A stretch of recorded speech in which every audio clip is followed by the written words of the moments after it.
Shalom saudara yang dikasihi Tuhan, kita bertemu lagi di ibadah minggu hari ini. Mari kita bersatu dalam doa.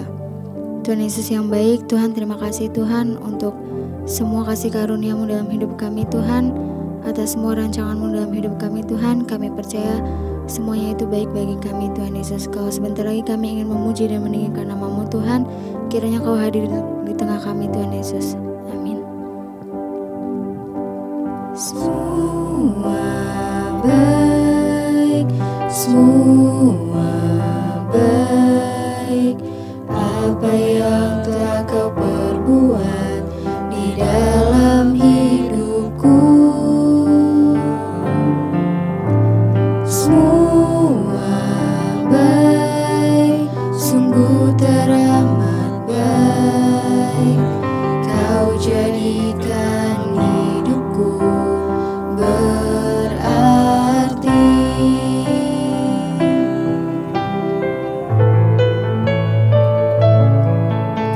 Semua baik, semua baik.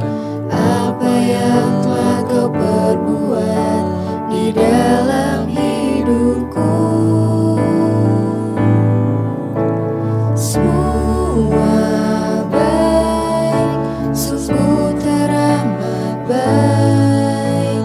Kau jadikan hidupku berarti.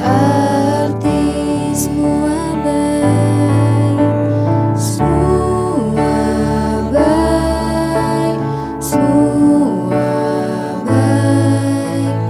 Apa yang telah Kau perbuat di dalam hidupku, semua baik, sungguh teramat baik. Kau jadikan hidupku berarti.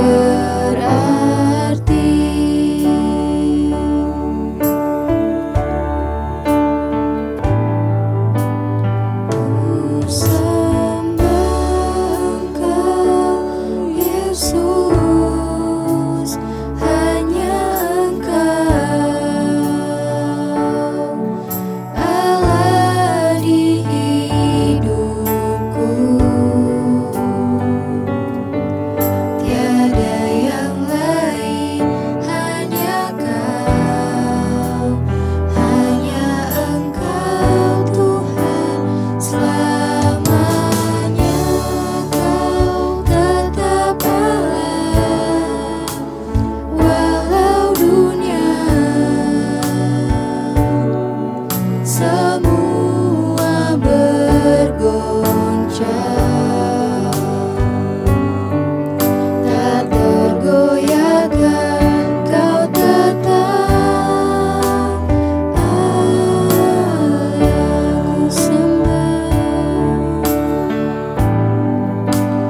Ku sembah Engkau Yesus, hanya Engkau Allah di hidupku. Tiada yang lain, hanya Kau, hanya Engkau Tuhan. Selamanya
Terima kasih Bapa buat hari ini, kami percaya Engkaulah yang menjagai kami, bahkan kalau kami boleh ada, sebagaimana kami ada, semua akan anugerah Tuhan dalam hidup kami. Tuhan, kami akan mendengarkan firman-Mu, bekali kami dengan setiap kebenaran-Mu, jagai hidup kami dalam firman-Mu, dan agar kami hidup selalu menyenangkan hati-Mu. Urapi hamba-Mu yang tidak ada apa-apanya Tuhan, sampaikan isi hati-Mu bagi setiap kami. Dalam nama Yesus kami bersyukur, haleluya. Amin, amin. Iya, shalom saudara. Iya, saya percaya kita semua dalam keadaan baik dan luar biasa hari ini.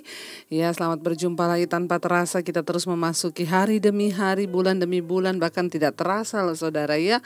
Kita sekali lagi, kalau kita masih hidup, kita masih ada, itu semua karena anugerah Tuhan dan kita patut bersyukur.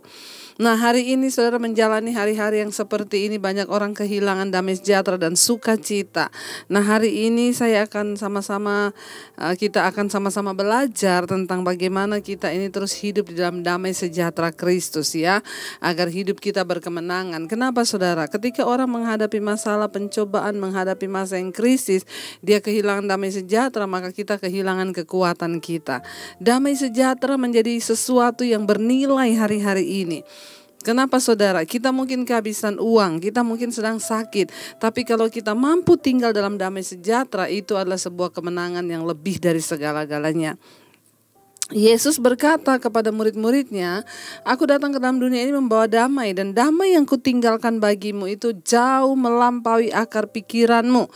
Ya, kalau damai yang Yesus berikan bagi kita jauh melampaui akal pikiran kita, seharusnya apapun yang datang menimpa hidup kita itu tidak akan pernah menggoyahkan iman kita. Hari-hari ini saya banyak menerima WA saudara, Bu doakan Bu, saya takut ini perusahaan saya mulai mengurangi tenaga kerja Bu. Ya, saya juga mulai was-was Bu. Ya, kenapa? Karena bisa terancam bangkrut perusahaan ini, lalu saya ke depannya mau bagaimana? Keadaan yang terjadi di sekeliling kita seolah-olah memaksa, bahkan mencabut damai sejahtera kita saudara. Ya, ada orang-orang juga yang kehilangan damai sejahtera karena persoalan dalam keluarga, dalam rumah tangga, suami yang berselingkuh, ya mungkin anak yang banyak yang masuk kepada saya, anak-anak yang tidak nurut pada orang tua, dan itu membuat kita kehilangan damai sejahtera. Dan percayalah saudara, hari-hari ini iblis sedang menebar roh ketakutan, roh kecemasan, roh kekhawatiran yang pada akhirnya membuat umat Tuhan kehilangan damai sejahtera. Waktu kita kehilangan damai sejahtera, maka kita kehilangan kekuatan kita. Nah, saya pengen kita sama-sama belajar firman Tuhan tentang damai sejahtera ini. Mari kita baca dulu Lukas 10 ayat yang kelima. Apa yang Tuhan Yesus katakan saudara ya. Lukas 10 ayat yang kelima, Yesus pernah berkata kepada murid-muridnya saudara, ketika murid-muridnya akan pergi untuk memberitakan Injil dari kota ke kota. Yesus berpesan kepada mereka, kalau kamu memasuki suatu rumah, katakanlah lebih dahulu damai sejahtera bagi rumah ini. Dan jikalau di situ ada orang yang layak menerima damai sejahtera, maka salammu itu akan tinggal di atasnya. Tetapi jika tidak, maka salammu itu akan kembali kepadamu. Saudara, menarik sekali ini saudara ya.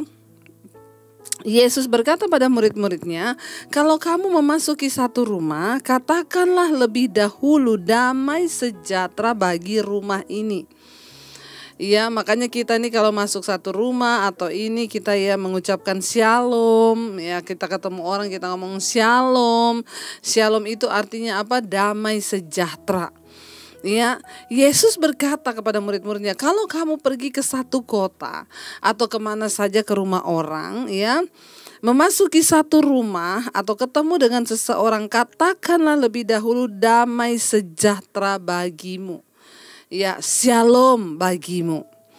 Ya, dan jika di situ ada orang yang layak menerima damai sejahtera itu, maka salam itu akan tinggal di atasnya, tetapi jika tidak, salam itu kembali kepadamu. Saudara, ternyata untuk bisa menerima damai sejahtera itu ada orang yang layak dan ada yang tidak layak.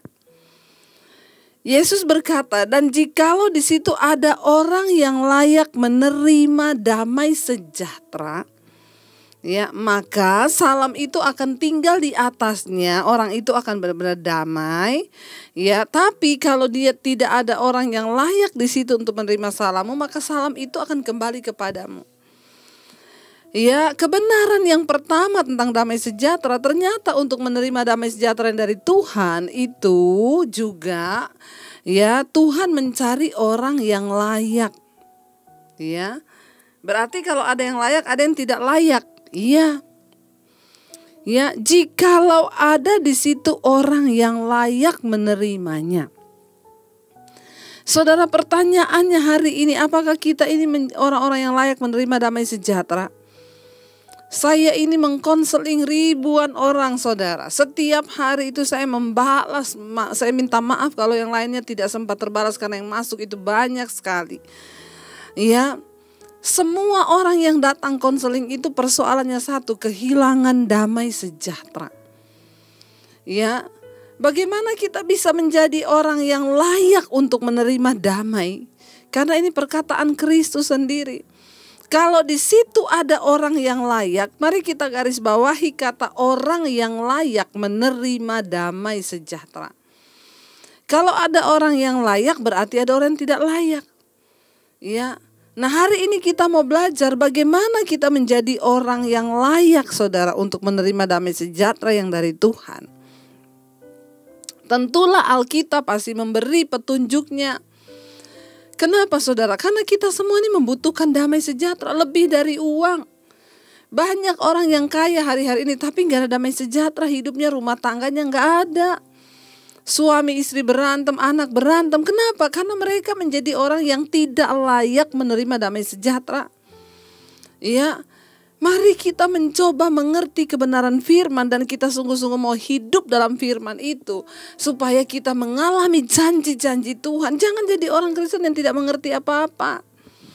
Bahkan untuk menerima damai sejahtera aja kita harus layak. Ya, orang seperti apa? Kayak saya selalu bilang, bukan orang kaya yang berbahagia di dunia ini, bukan orang yang punya uang banyak, rumah mewah, bukan, tapi orang yang tinggal dalam damai sejahtera. Kita mau baca syarat yang pertama untuk kita bisa mau mengalami damai dalam hidup ini, ya. Bagaimana supaya kita layak menerima menjadi orang yang menerima layak menerima damai sejahtera itu? Yesaya 32 ayat 17 berkata begini, saudara. Yesaya 32 ayat 17. Di mana ada kebenaran, di situ akan tumbuh damai sejahtera. Dan akibat kebenaran ialah ketenangan dan ketentraman untuk selama-lamanya. Ya, syarat pertama agar kita ini layak menerima damai sejahtera yang dari Tuhan, Yesaya 32 ayat 17, di mana ada kebenaran, di situ akan tumbuh damai sejahtera. Jadi syarat pertama untuk kita menjadi orang yang layak menerima damai, mari kita tinggal di dalam kebenaran. Hanya orang yang hidup dalam kebenaran yang akan memiliki damai sejahtera dalam hidupnya. Ya, ketika kita hidup dalam kekudusan, bereskan semua dosa-dosa, bereskan semua hal yang tidak berkenan di hadapan Tuhan, bereskan semua yang menjadi ganjalan di hadapan Tuhan, maka hidup kita penuh dengan damai sejahtera. Dan ketika ada kebenaran, di situ tumbuh damai sejahtera, dan akibat dari kebenaran itu ialah ketenangan dan ketentraman untuk selama-lamanya. Makanya saudara, saya selalu bilang kalau orang datang konseling, ibu saya sudah tidak kuat, ibu menghadapi hidup ini, ibu saya sudah begini, saya bilang cari Tuhan, bertobat. Ya, saudara, banyak orang bilang sudah bu, saya sudah cari Tuhan, saya sudah bertobat. Ya, kamu belum melakukan sungguh-sungguh, coba ya lakukan. Kelihatannya perkataan itu sepele. Bertobat, cari Tuhan. Saya juga tidak bisa menolong persoalan saudara. Saya pasti akan memberikan hanya firman. Ya, banyak yang datang, bu tolong kuatkan saya. Kalau mau kuat dengerin aja khotbah-khotbah saya, itu lebih daripada ya nasihat yang biasa saya kasih. Itu udah khotbah-khotbah firman Tuhan, itu udah lebih dari segala-galanya. Siapa yang bisa menolong kita? Diri kita sendiri. Bagaimana supaya engkau bisa mengalami damai sejahtera dalam hidupmu? Hidup dalam kebenaran atau pertobatan. Ya, Tidak ada cara lain saudara untuk kita bisa mengalami damai sejahtera di hidup ini. Ayat ini berkata, di mana ada kebenaran, di situ tumbuh damai sejahtera. Kenapa rumah tanggamu nggak ada damai? Kenapa pernikahanmu nggak ada damai? Kenapa pekerjaanmu tidak ada damai? Karena di situ tidak ada kebenaran. Engkau tidak hidup melakukan kebenaran. Coba kita belajar yuk. Ibu-ibu yang suaminya belum bertobat, teruslah setia menjadi pelaku firman dalam kebenaran. Supaya suatu saat engkau tumbuh damai di dalam rumah tanggamu. Ya, di mana ada kebenaran di situ tumbuh damai sejahtera. Dikatakan di sana dan akibat dari kebenaran ialah ketenangan dan ketenteraman untuk selama-lamanya. Bukankah ini yang kita cari dalam hidup ini lebih daripada harta dan kekayaan? Hidup dalam damai, ada ketenangan, ada ketenteraman untuk selama-lamanya. Saudara, kenapa kita perlu jaga damai sejahtera di hidup ini supaya tidak hilang? Orang yang tinggal dalam damai sejahtera itu orang yang hidup dalam kerajaan sorga sekalipun dia di bumi. Dengan menjaga damai sejahtera dalam hidup kita itu artinya kita sedang berlatih untuk hidup di kerajaan sorga. Ingat loh, gak ada orang marah-marah masuk sorga. Ya, saudara, mari kita mau melakukan kebenaran. Tuhan, kami mau hidup dalam kebenaran-Mu. Karena di mana ada kebenaran di situ tumbuh damai sejahtera. Kami mau Tuhan hidup sungguh-sungguh dalam kebenaran-Mu itu. Ya. Lalu yang berikutnya saudara, siapa yang layak untuk menerima damai sejahtera dalam hidup ini? Yesaya 26 ayat 3 berkata begini. Yesaya 26 ayat 3 berkata, yang hatinya teguh kau jagai dengan damai sejahtera, sebab kepadamulah ia percaya. Yang kedua, orang yang layak menerima damai sejahtera itu orang yang hatinya teguh berpegang pada Tuhan. Ya, apapun keadaan di sekeliling kita mau bilang, Tuhan, aku mau tetap teguh di dalam Engkau. Ya, aku mau tetap teguh melakukan firman. Aku mau tetap teguh dan tidak tergoyahkan. Ya, orang-orang yang teguh hatinya kepada Tuhan, berpegang pada firman-Nya. Mereka, Alkitab berkata, ya, yang hatinya teguh kau jagai dengan damai sejahtera, sebab kepadamulah ia percaya. Dengan kata lain, orang yang layak menerima damai sejahtera dari Tuhan itu orang yang sungguh-sungguh mempercayai Tuhan. Orang yang khawatir itu artinya tidak percaya Tuhan. Bagaimana mungkin kita bisa tinggal dalam damai kalau kita khawatir dan tidak mempercayai Tuhan, saudara, ya? Orang yang hatinya teguh kau jagai. Berapapun besarnya persoalanku, berapapun besarnya masalahku, aku mau teguh dalam kebenaran. Contoh siapa? Yusuf. Dia dibuang, keluarganya mau dibunuh, keluarganya dijual sebagai budak, dipenjara. Dia tetap konsisten dengan pilihan hatinya, teguh mengikuti jalan Tuhan. Tidak sedikit pun dia menyangkal. Saya banyak menerima WA hari-hari ini, Bu, rasanya sudah sulit mempercayai Tuhan. Bu, rasanya saya sudah tidak percaya lagi sama Tuhan. Berat, Bu, untuk ikut Tuhan. Iya. Tapi mari kita tundukkan hati kita kepada firman. Mari kita mau terus berkata, Tuhan, hatiku teguh Tuhan di dalam Engkau. Dan firman-Mu berkata, yang hatinya teguh itu Engkau jagai dengan damai sejahtera-Mu. Mari kita teguh percaya pada Tuhan. Sekalipun keadaan memaksa kita untuk tidak lagi percaya karena begitu sulitnya, tapi mari tetap berkata, Tuhan, aku mau tetap percaya agar aku menjadi orang yang layak untuk menerima damai sejahtera-Mu itu. Ya, yang hatinya teguh itu dijagai Tuhan dengan damai sejahtera. Mari kita mau tetap percaya, saudara, bahwa kita punya Tuhan yang hebat, yang ajaib, Tuhan yang lebih besar dari segala persoalan dan masalah di hidup kita. Dia Tuhan yang senantiasa mengerjakan yang terbaik bagi kita, saudara, ya. Karena itu jangan pernah menyerah, saudara. Yang berikutnya, siapa orang yang akan mendapatkan damai sejahtera? Yang senantiasa bisa tinggal dan layak menerima damai sejahtera dari Tuhan. Yesaya 48 ayat 18. Yesaya 48 ayat 18, sekiranya engkau memperhatikan perintah-perintahku, maka damai sejahtera-Mu akan seperti sungai yang tidak pernah kering, dan kebahagiaanmu akan terus berlimpah seperti gelombang laut yang tidak pernah berhenti. Ya, bahkan ayat 19 berkata, maka keturunanmu akan seperti pasir dan anak cucumu seperti kersik banyaknya. Nama mereka tidak akan dilenyapkan atau ditiadakan dari hadapanku. Orang yang layak menerima damai sejahtera dari Tuhan, bahkan anak cucunya akan mewarisi. Ya, itu adalah orang yang memperhatikan perintah-perintah Tuhan. Ya, mari suka untuk membaca Alkitab, mendengarkan khotbah, memperhatikan perintah-perintah Tuhan. Ya, kalau saya begini itu gimana ya? Kalau saya begini itu gimana menurut Tuhan? Kalau saya begini gimana menurut Alkitab? Semua yang kita lakukan di hidup ini kembali berlandaskan kepada firman agar hidup kita penuh dengan damai sejahtera. Ya, sekiranya engkau memperhatikan perintahku, maka damai sejahteramu akan seperti sungai yang tidak pernah kering dan kebahagiaanmu akan terus berlimpah seperti gelombang laut. Artinya apa?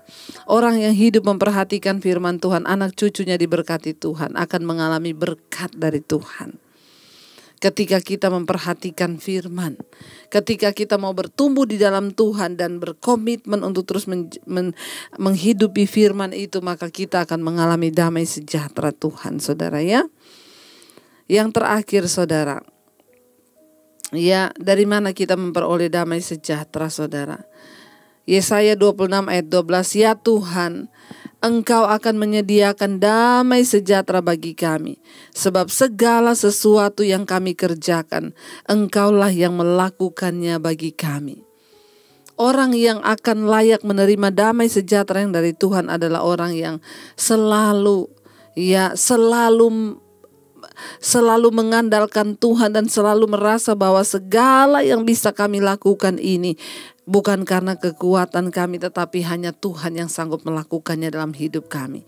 Dengan kata lain, orang yang hidup dengan rendah hati dan merasa bahwa semua yang engkau dapatkan di hidup ini adalah berasal dari Tuhan. Ketika kita hidup dengan rendah hati, kita akan mengalami damai sejahtera.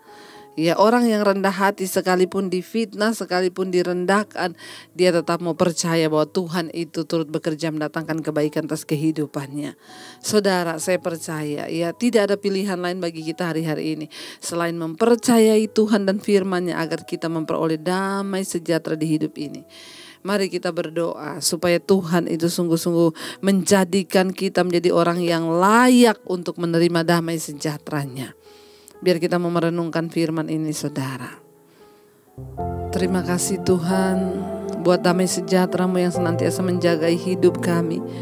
Jadikan kami menjadi orang-orang yang layak untuk menerima damai itu dalam hidup kami, supaya kami berbahagia di hidup ini Tuhan, dan boleh menikmati segala berkat-berkat-Mu pakai sampai anak cucu kami. Terima kasih Bapa, jadikan kami orang yang layak Tuhan untuk terima damai sejahtera yang dari Tuhan. Haleluya Yesus. Damai sejahtera-Mu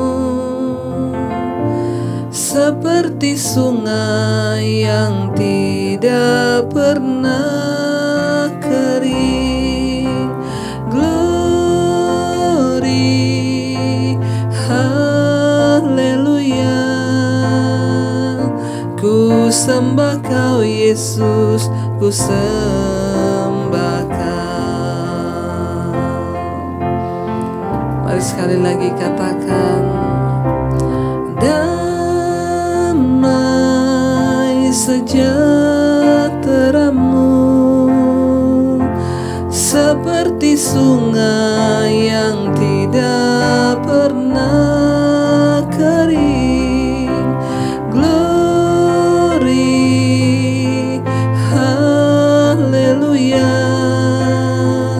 Ku sembah Kau Yesus, ku sembah Kau. Tuhan, kami mau menjadi orang-orang yang layak untuk menerima damai sejahtera-Mu di hidup kami.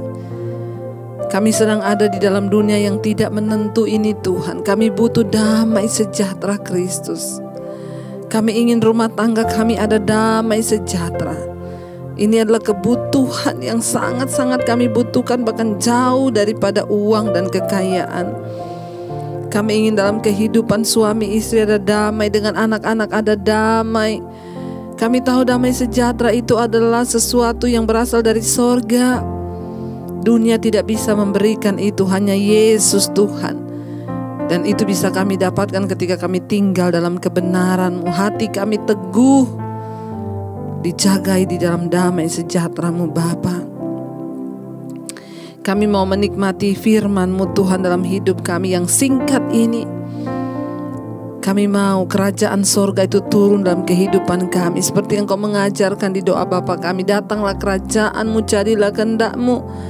Kerajaan Allah bicara tentang kebenaran, damai sejahtera dan sukacita. Biarlah itu turun dalam kehidupan kami dan keluarga kami Tuhan. Tolong kami Tuhan, bawa kami dan mampukan kami untuk hidup dalam damai sejahtera. Terima kasih Bapa untuk setiap mereka yang sudah mengikuti ibadah siang hari ini. Biar kami mendapatkan sesuatu dari firman Tuhan, menjadi orang-orang yang layak menerima damai sejahtera Allah. Hari ini hamba percaya yang sakit Engkau sembuhkan, yang berbeban berat Engkau berikan kelegaan, yang mengalami jalan buntu Tuhan bukakan jalan, bahkan setiap masalah persoalan kami ada jalan keluarnya dalam nama Yesus. Terima kasih buat siang hari ini Bapa. Kami terus mengangkat tangan bagi bangsa kami Indonesia, memberkati pemerintahan bangsa ini Bapak Presiden Jokowi dan Ma'ruf Amin, dan juga semua para pejabat jajaran kabinet yang ada di atas bangsa ini. Mereka boleh takut akan Tuhan.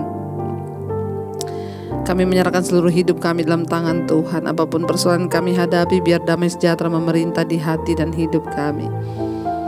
Mari kita buka hati dan tangan kita untuk menerima berkat Tuhan. Diberkatilah Engkau dalam kehidupanmu, diberkati rumah tanggamu, diberkati pekerjaanmu, diberkati kesehatanmu, diberkati keuanganmu. Engkau akan menjadi berkat bagi banyak orang dan hidupmu menjadi tanda bagi kemuliaannya. Terimalah kiranya berkat dari Allah Bapa, cinta kasih Tuhan Yesus Kristus, penyertaan Allah Roh Kudus menyertai hidupmu mulai dari hari ini bahkan sampai kali yang kedua Tuhan Yesus datang menjemput kita. Namamu tercatat di dalam kitab kehidupan. Dalam nama Tuhan Yesus yang percaya diberkati Tuhan, katakan bersama, amin, amin. Tuhan Yesus memberkati, tetaplah setia dan sampai jumpa di Mezbah Doa nanti malam. Shalom.